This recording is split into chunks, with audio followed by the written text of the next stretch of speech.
ahí para que puedan hacer una observación, ¿no?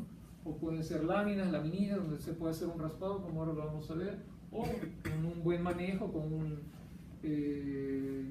equipo como lo que estamos viendo, ¿no? Con un bisturí, ¿no? Que con ese bisturí, aparte de la micosis, le van a dar un antétano porque está todo oxidado ese mamífero. Vamos a la siguiente, por favor. Entonces, en ciertos casos, ciertos tipos de micosis desarrollan deformación del cabello. A veces unos bultitos como costras oscuras, otros de color blanco, y de ahí viene el nombre, ¿no? Piedra blanca, piedra negra. Pero para el caso de la micosis que nosotros necesitamos ver ahora, lo que se hace es recoger el cabello totalmente, en unas oportunidades con raíz y todo, y otros solamente cortarlo con las tijeritas que hemos visto y retirar ese trozo que nos interesa investigar. Pero algo que tenemos que tomar en cuenta es lo siguiente. Vamos a hacer lo siguiente. Es que los hongos crecen en poca población comparado con la cantidad de población bacteriana, ¿no? Un poco de muestra de bacterias de orina o esputo podríamos observar. Para eso tenemos que recolectar una buena cantidad de muestras, porque su desarrollo, como le decía, no es semejante al de los hongos.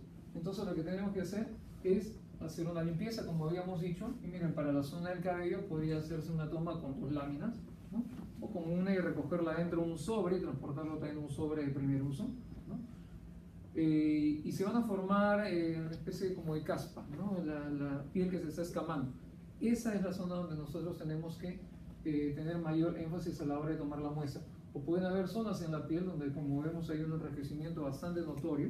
Entonces los bordes son los que ya sabemos que ahí es donde vamos a ver los honguitos que están principalmente desarrollando.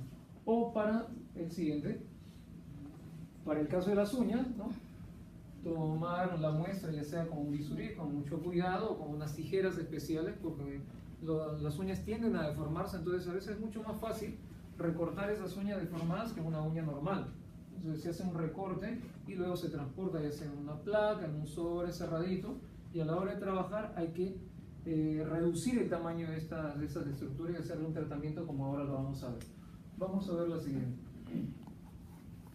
Entonces le decía, ¿no? La forma de transportar, ya sea en placas Petri, en sobres cerrados, debidamente etiquetados como cualquier muestra, y sembrarse lo antes posible, porque como ven, pues se puede contaminar rápidamente, ¿no? Y no se debe almacenar por mucho tiempo, nada más a temperatura ambiental puede ser. Nosotros para acelerar el crecimiento lo pusimos ahí en la estufa, porque a temperatura ambiental también crece. Esa es la temperatura que nosotros estamos viendo, temperatura corporal en todo caso. Pero como el ambiente está un poco frío por acá, decidimos colocarlo dentro de la estufa ahí a 37 grados, ¿no? Vamos a ver lo que sigue. Como les decía, ¿no? Aquí lo que se busca es recoger mayor cantidad de muestras para que haya un mejor rendimiento. Y entonces cuando se trata de uñas, ahora les voy a pasar mesa por mesa para que vean la cantidad de muestras que tenemos ahí. Se busca una buena cantidad para asegurar la observación posterior. Vamos a ver lo otro. Entonces, ¿qué es lo que se hace? Para el caso de cabello, de escamas, de la piel o del cuerpo, directamente se puede sembrar en un medio de cultivo adecuado que lo vamos a describir, ¿no? Para el caso de las uñas, que como es un material muy grueso, todo el mundo se ha cortado alguna de las uñas y sabe que es un material bastante grueso, entonces hay que hacerle un tratamiento previo. Lo primero es reducir el tamaño, lo más pequeño que se pueda. Y posteriormente vamos a ver lo que realizamos, es lo siguiente. Necesitamos solo hidróxido de sodio, un mechero de alcohol, que esta vez ustedes no lo van a usar, van a usar el mechero de gases que estamos haciendo, pero para hacer la preparación de la muestra de la uña tenemos que usar un mechero de alcohol, porque ya vemos que la temperatura es mucho más baja y podría dañar si usáramos los otros mecheros Vance. Y láminas y laminillas. El proceso es un poquito, digamos, dependiendo cómo lo trabajemos. Este material se ha trabajado ya hace algunos días. Si hubiéramos trabajado en el momento, de repente no hubiera alcanzado el tiempo de la práctica para que el material de las uñas esté bien preparado. Entonces, ¿qué es lo que se hace? Vamos a ver. La siguiente. Lo que se hace es colocar la muestra de las uñas, o sobre la muestra de las uñas se le coloca el hidróxido de potasio. Puede ser al 20%, 30%. Hemos trabajado con dióxido de potasio al 10%. ¿Por qué? Porque hemos trabajado durante varios días. Si fuera en el momento quisiéramos ver, apenas ha llegado la muestra, entonces preparamos, le agregamos el hidróxido de potasio y calentamos ligeramente al mechero. No hemos calentado nosotros porque con un hidróxido al 10% por varios días fue suficiente para que la uña se degrade. Ahora la van a ver, parece papel mojado ahora la uña en el hidróxido de potasio. Se degradó la quitina, la creatina, perdón, y comienza a ser posible observar las cifras. Y luego lo que hacemos es colocar un poquito de esa muestra sobre una lámina con su gotita de azul de lactofenol, que es diferente, no usamos azul de metileno. El azul del lactofenol mejora la observación de los hongos. Cubrimos con una laminilla y listo. Lo que ustedes van a hacer para las muestras que le vamos a alcanzar es eso: un poco de la muestra del hongo previamente en la lámina, su gotita de lactofenol, e encima de ella la muestra del honguito, cubrir y listo. No es tan largo como una coloración grande. Es una observación directa y mucho más rápido, ¿no? Y podríamos ver diversas estructuras, hifas. Acuérdense que ustedes han visto en teoría los tipos de hifas, pueden ser tabicás o no tabicás, o dependiendo de las estructuras de reproducción también que tengan, son estructuras que permiten hacer la identificación del hongo. Veamos en el siguiente. Entonces, ¿qué cosa es lo que podrían observar ustedes? Eso es muy probable que observen ahora en las muestras de las uñas, las hifas. Eso tan solo nos permite diagnosticar que hay una dermatomicosis. No nos va a permitir especificar. ¿Cómo vamos a poder hacer la identificación específica? Haciendo una siembra. Y para eso se requieren otro tipo de medios de cultivo, ¿no? Porque los medios que hemos estado utilizando son básicamente para hongos. Un medio de cultivo de bacterias. Un medio de cultivo para hongos necesita otro tipo de nutrientes, más específicos. Vamos a ver en qué consisten esos medios de cultivo en la siguiente, ¿no? El medio básico fundamental que se utiliza es el que usamos la vez anterior, en la práctica anterior, es el agar saburoglucosado. Como indica el nombre, tiene una buena concentración de carbohidratos, porque los hongos requieren eso, crecen con bastante concentración de carbohidratos. Las bacterias no tanto. Si no pensemos en algo que puede ocurrir en la casa, de repente en la refrigeradora tiene un potecito con mermelada o manjar blanco mal cerrado, y de tanto abrir y cerrar se contamina también, y se contamina con hongos. Pueden crecer ahí fácilmente por la alta concentración de azúcar. Esta vez nosotros no usamos ese medio de cultivo, porque para los dermatofitos hay otros medios de cultivo también que son bastante buenos, y usamos el siguiente. Vamos a ver el siguiente.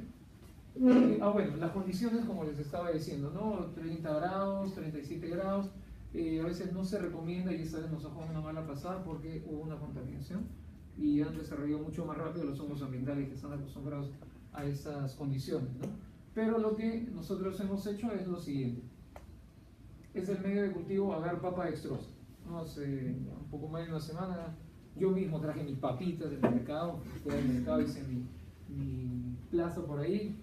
¿Qué es lo que hicimos? Se corta la papa pequeñita, se hierve, y luego que se dé una media hora hay que filtrarlo para eliminar la parte gruesa, y el caldito que quedó lo mezclamos con el agar en cierta proporción y le agregamos dextrosa. Y ahí ya tenemos nuestro agar papa dextrosa. Ese es el medio, así es como se prepara fácilmente. Viene también preparado, pero bueno, como no había acá, entonces lo preparamos. El otro medio, el agar saburoglucosado, sí lo tenían aquí, pero quisimos darle ciertos nutrientes especiales a esos honguitos. Y lo otro es que se puede agregar antibióticos. ¿Con qué finalidad? Obviamente, ¿qué tipo de medio sería si le agregamos antibióticos? ¿Sería un medio? ¿Por qué razón? Claro, ¿no? Al agregar antibióticos estamos evitando que se contaminen con bacterias, ¿no? Que crecen mucho más rápido. Y entonces aislamos solamente a los hongos. Y hacemos una observación macroscópica y una observación microscópica días después. Y las características de la colonia sirven muchas veces para hacer la identificación, ¿no? Por el color, por las estructuras que se ven, y eso ustedes deben haberlo visto en casa por lo menos. Algunos hongos, algunos de color verde, otro de color marrón, otro de color negro. Eso nos da una idea de qué cosa es lo que podemos tener. Fíjense, la forma de las colonias son bastante amplias, mucho más grandes que las de bacterias. Las de bacterias son pequeñas, brillantes, lisas, cremosas, algunos con bordes, pero bueno. O para el caso de levaduras, son bastante parecidas a las de algunas bacterias, son cremosas y pequeñas, ¿no? Pero fíjense la apariencia que pueden tener algunas colonias de otros hongos, como vemos en la siguiente, ¿no? La parte superior con color, una pigmentación verdosa, pigmentación negra, como son los honguitos ambientales. Estas placas que ustedes han recibido tienen también agar papa dextrosa. El agar papa dextrosa se dejó destapado en alguna zona del laboratorio, unos 10-15 minutos, y luego se cubrió y a incubar. Eso es lo que estamos ahorita en el ambiente. Eso es lo que estamos respirando, fíjense las esporas. Y no es que el ambiente en sí esté contaminado, en cualquier lugar vamos a encontrar eso. Mucho más con razón si tenemos ventanas que están semiabiertas o hay una corriente de aire que permite que los hongos se dispersen, porque como ustedes lo saben, la estructura de reproducción de los hongos, ¿cuál es? Las esporas. Entonces las esporas son llevadas por el viento y están en cualquier lugar. Necesitan solamente un nutriente y comienzan a desarrollar. Se introducen el nutriente, desarrollan hifas dentro del mismo medio, y luego que han crecido este tipo de micelio, comienza a brotar, por llamar de alguna manera, a desarrollar estructuras de reproducción. Y ahí es donde vemos los colores. Los colores son las estructuras de reproducción, las esporas. Fíjense, la de arriba parece polvo, y esa no es la parte superior, esa es la parte inferior de un honguito bien característico de Trichophyton rubrum. Rubrum viene de rojo, y es una forma de hacer el diagnóstico. Antes de ver el microscopio vemos la parte posterior y desarrolla esa pigmentación rojiza que es muy característica de esa especie. Vemos la siguiente. ¿Qué es lo que ustedes van a hacer entonces? Tiene cada mesa, bueno, ahorita les alcanzo láminas, van a recibir láminas, laminillas, tiene una placa, tiene su azul de lactofenol. Entonces en una lámina le agregan una gotita de azul de lactofenol. Una sola gota, no tienen que echar más que eso. Luego vamos a encender los mecheros, acuérdense que son esporas, se esparcen fácilmente, tengan cuidado de estar respirando o hablando, mejor no lo hacen. Prendemos el mechero, ustedes destapan suavemente la plaquita y con la pinza cogen un poco de las hifas, si se puede, de las esporas, y la colocan sobre la lámina. Solamente golpean un poquito, no tienen que hacer un frotis como en la bacteria, tan solo golpeen las puntas de la pinza sobre la gotita del azul del lactofenol y lo cubren con su laminilla y a observar al microscopio. Es así de simple, más sencillo que hacer la coloración de las bacterias, ¿no? Que nos da varios minutos. Entonces, ¿qué cosa podríamos observar? Bueno, por lo menos vamos a mostrarles cómo se observan los dermatofitos, que son diferentes a los otros hongos que ahora van a observar. Vamos a ver en la siguiente. Para el caso de Trichophyton rubrum, como les decía, miren la parte superior del agar, ¿no? Las colonias blanquecinas, y miren la parte posterior, rojiza, así como se ve ese tipo de hongo. Tienen hifas bastante delgadas y conillas o esporas, ¿no? Conillas pequeñitas que van, a veces no, si esta es la hifa, van perpendicular a ellas, y esa es una forma de diagnosticarlo, porque hay otras que crecen como las hojitas diagonales, estas vienen así, o a veces pueden desarrollar conillas mucho más largas, algo más gruesas, parecen como unos cigarritos, unos abanitos por ahí, ¿no? Es el caso de Trichophyton rubrum. Para el caso de Trichophyton, el siguiente es Trichophyton tonsura, Metagrophyte. Miren la colonia, parece arena, ¿no? Parece arena, polvo, talco que uno hubiera esparcido, ¿no? Esa es la forma. Y miren ahora las conillas, un poco más gruesas, más alargadas, y se notan septos. Aquí vemos 1, 2, 3, 4, 5, 6, puede ser 6, 8, 10 septos, se puede contar. Y otras oportunidades encontramos hifas como esas, bien particulares, tienden a formar espirales, se forman así. Esa es otra de las presentaciones. Entonces, encontrando eso ya podemos hacer un diagnóstico.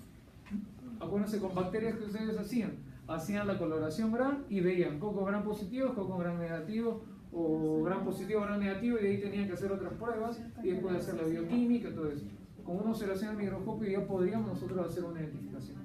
El crecimiento es más largo, es cierto, el proceso de incubación, pero luego la identificación al microscopio es mucho más rápido. Otra especie que también es importante dentro de ese grupo es la siguiente, Trichophyton tonsuras. La presentación, fíjense, acá se nota mucho más perpendicular a las hifas principales. Esa es la característica, ¿no? Anchas, no tienen septos, como la que sí tiene el que viene. En el siguiente, Microsporum gypsum, también las colonias son bastante pulverulentas, ¿no? Pero miren acá, son muchas más anchas y tienen más septos y más células, 2, 3, 4, 5, 6. Puede llegar a tener mucho más de eso, como también vemos en la siguiente. El Microsporum canis, fíjense, la pared de conillas es bastante gruesa, ¿no? Grueso, y ahí se notan mucho más septos y los extremos en punta, hasta 15 células dentro de una vez, y ahí se ve algo no tan pulverulento, se ve más fibroso, más filamentosa la colonia, ¿no? Creo que será la última, si me parece. Epidermophyton. Miren la naturaleza de esa colonia. Fíjense, una forma totalmente diferente, ¿no? Parece ramitas que estuvieran creciendo desde el mismo agar, ¿no? y pueden haber conillas mucho más grandes o conillas mucho más pequeñas dentro de esa misma especie.